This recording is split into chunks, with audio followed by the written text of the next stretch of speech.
कसबा बावडा इथल्या उल्पे मळ्यात 65 वर्षीय पांडुरंग रामू उल्पे यांना 16 डिसेंबर रोजी सायंकाळी 7 वाजता हृदयविकाराचा झटका आला आणि ते खाली कोसळले. जर म्हणलं आता पाईप लावायची पाण्याची, पाईप बीप लावली, पाणी भरलं आणि पाणी भरल्यावर इथे येऊन बसलो. इथे येऊन बसल्यावर घाम आला जास्त. घाम म्हणजे बेफान घाम आला. असं काय व्हायला लागलं म्हणून मी बाहेर वाऱ्याला जरा जावं म्हणलो. वाऱ्याला गेल्यावर जराशी आम्हाला पित्तागत गुळणी आली पाण्याची. पाण्याची गुळणी पडल्यावर तिथंच माझं फिरलं सगळं गाव झालं आणि तिथंच पडलं. तेव्हा काही मला काहीच माहीत नाही. हे बघितल्यानंतर त्यांच्या कुटुंबियांनी त्यांना तात्काळ हॉस्पिटलमध्ये दाखल केलं. रात्री 11च्या सुमारास त्यांना डॉक्टरांनी मृत घोषित केलं आणि कुटुंबावर दुःखाचा डोंगर कोसळला. स्वतःला सावरत त्यांनी पांडू तात्यांचं शव नेण्यासाठी रुग्णवाहिकेची सोय केली. आत्तापर्यंत आपल्या सर्वांचे आवडते पांडू तात्या गेल्याची बातमी वाऱ्यासारखी पसरली होती. प्रत्येकाची पावलं कसबा बावड्यातील त्यांच्या घराकडे वळत होती. घरापुढं लोकांनी गर्दी आणि घरात महिलांचा आक्रोश सुरू होता. तर नातेवाईक आणि शेजाऱ्यांनी त्यांच्या अंत्ययात्रेची सर्व तयारी केली होती. डॉक्टर अनाऊन्स केलं. मग इथं सगळ्या आम्ही असतो सगळी ह्याच्यात पुढं सगळ्या लोकांना सांगितलं असं झालं, अचानक हे झालं, काय हे तीन झालं. इथं सगळी तयारी केलेली आणि अचानक परत त्यांना काय तर इथं थांबलेली सगळी. हे समज जेव्हा त्याला हालचाल झाली आणि परत दवाखान्यात नेलं, डी.वाय. पाटील नेलं. तिथं त्यांचं शव रुग्णवाहिकेतून घराकडं रवाना झालं. घरापासून अवघ्या 5 ते 7 मिनिटाच्या अंतरावर असताना स्पीड ब्रेकरचा जोराचा धक्का लागला आणि त्याचवेळी त्यांच्या बोटांच्या हालचाली होत असल्याचं नातेवाईकांनी पाहिलं. पुन्हा काही वेळानं तात्यांच्या हाताची हालचाल सुरू झाल्याचं नातेवाईकांना जाणवलं. त्यानंतर त्याच रुग्णवाहिकेतून त्यांना पुन्हा रुग्णालयात दाखल करण्यात आलं. हा सगळा प्रकार एखाद्या चमत्कारापेक्षा कमी नव्हता.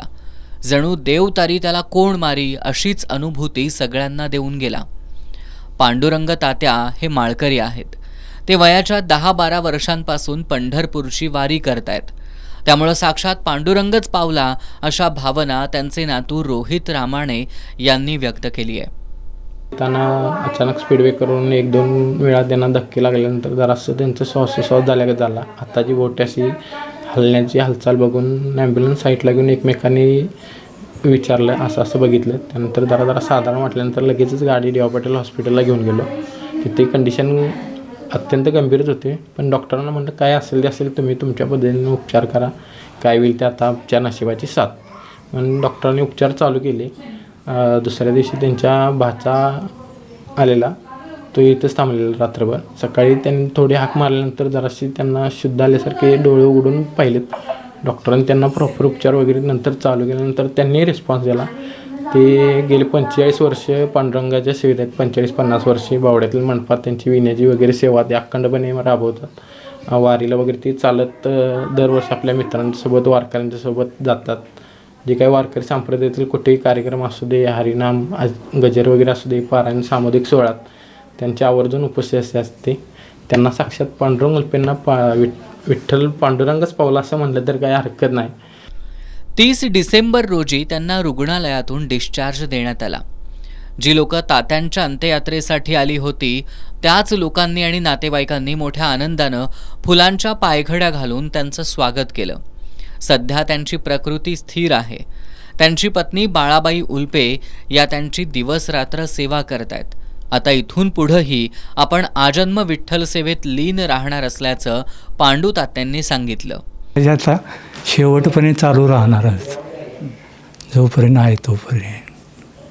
ज्या दिवशी म्हणजे तात्यांना भेटण्यासाठी सध्या गावकरी आणि नातेवाईकांची रीघ लागली आहे. सर्वजण तात्यांची आपुलकीनं विचारपूस करतायत. तात्यासुद्धा त्यांच्या प्रत्येक प्रश्नांना हसतमुख उत्तरं देत आहेत. तात्यांना मिळालेलं हे जीवनदान म्हणजे त्यांचा पुनर्जन्मच म्हणावा लागेल. सदैव विठ्ठल भक्तीत तल्लीन राहणाऱ्या पांडू तात्यांना खरंच आयुष्यरूपी विठ्ठल पावला असं म्हटलं तर वावगं ठरणार नाही.